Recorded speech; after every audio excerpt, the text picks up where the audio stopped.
Welcome back to Sour of Insight. In a world full of noise and constant scrolling, it's easy to feel overwhelmed. My goal isn't to add to that noise, but to help you to filter it, to connect the dots, so that you can find a moment of clarity. You're hearing my real voice right now, but I use an AI voice for the episodes to keep things smooth and easy to digest. The delivery is digital, but the heart is human. Let's get started. Welcome to Sarav Insight. Today isn't about growth hacks or productivity systems. It's about what happens when efficiency starts eating your humanity.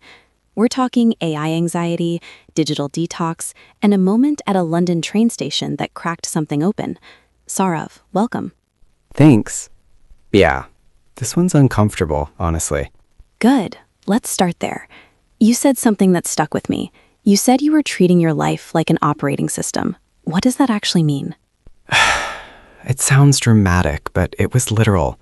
I was obsessed with removing friction, automating decisions, optimizing routes. If something could be done faster or cleaner, I had to do it that way. At the time, I thought I was being smart, like I was hacking reality to get more time. But what it actually did, it trained me to hate anything slow, people included. That's a heavy thing to admit.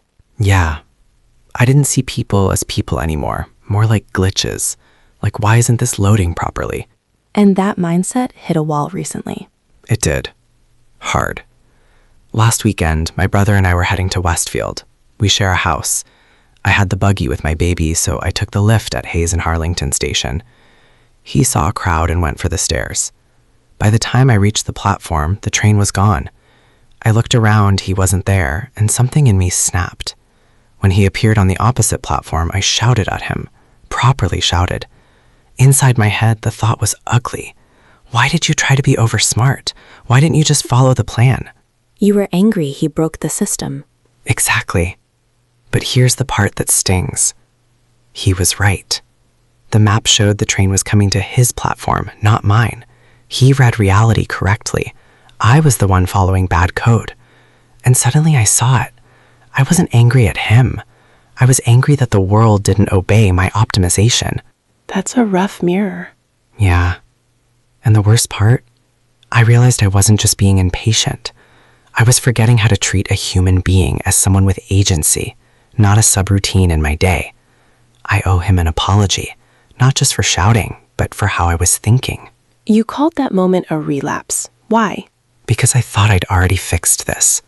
A month earlier, I did what I called a political detox.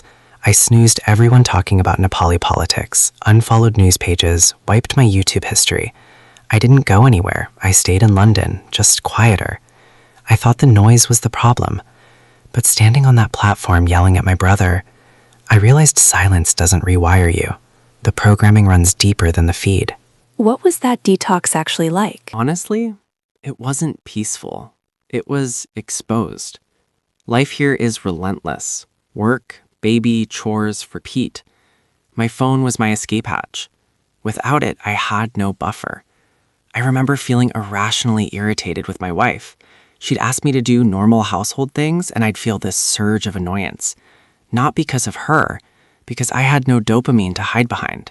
So what did you do instead? I didn't meditate. I didn't journal. I cleaned a cupboard. A messy cupboard I'd ignored for months. And while doing that, folding things, throwing junk away, something clicked. I wasn't missing information. I was missing the physical world. Real life wasn't in my phone. It was in that cupboard, and with my baby. It wasn't efficient. It wasn't exciting, but it was real. I want to connect this to your work because this isn't just emotional for you. You work in AI. Yeah, and this is where it gets scary. At first, AI made me feel powerful. My design background made me a great prompter. I understood composition, layers, intent. I felt ahead. Then the math hit me.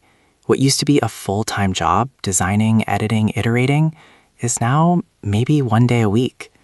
The efficiency is incredible, but so is the silence where the work used to be. Let me interrupt you. Are you saying your job might actually disappear? I think so. And not just mine. Right now, I sell my ability to guide the machine. But what happens when the machine no longer needs guidance? That's the part no one wants to sit with. So where does that leave you? Conflicted.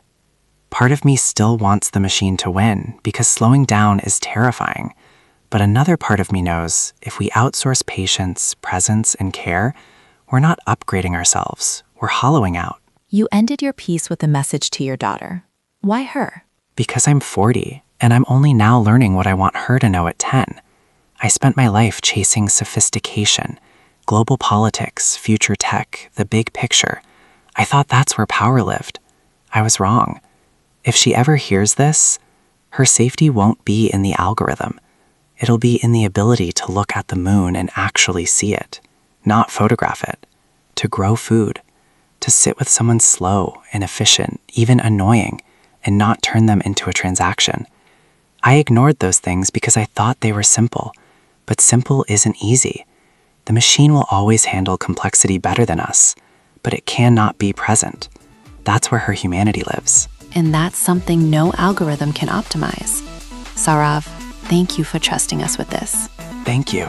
This has been Saurav Insight. Thanks for listening.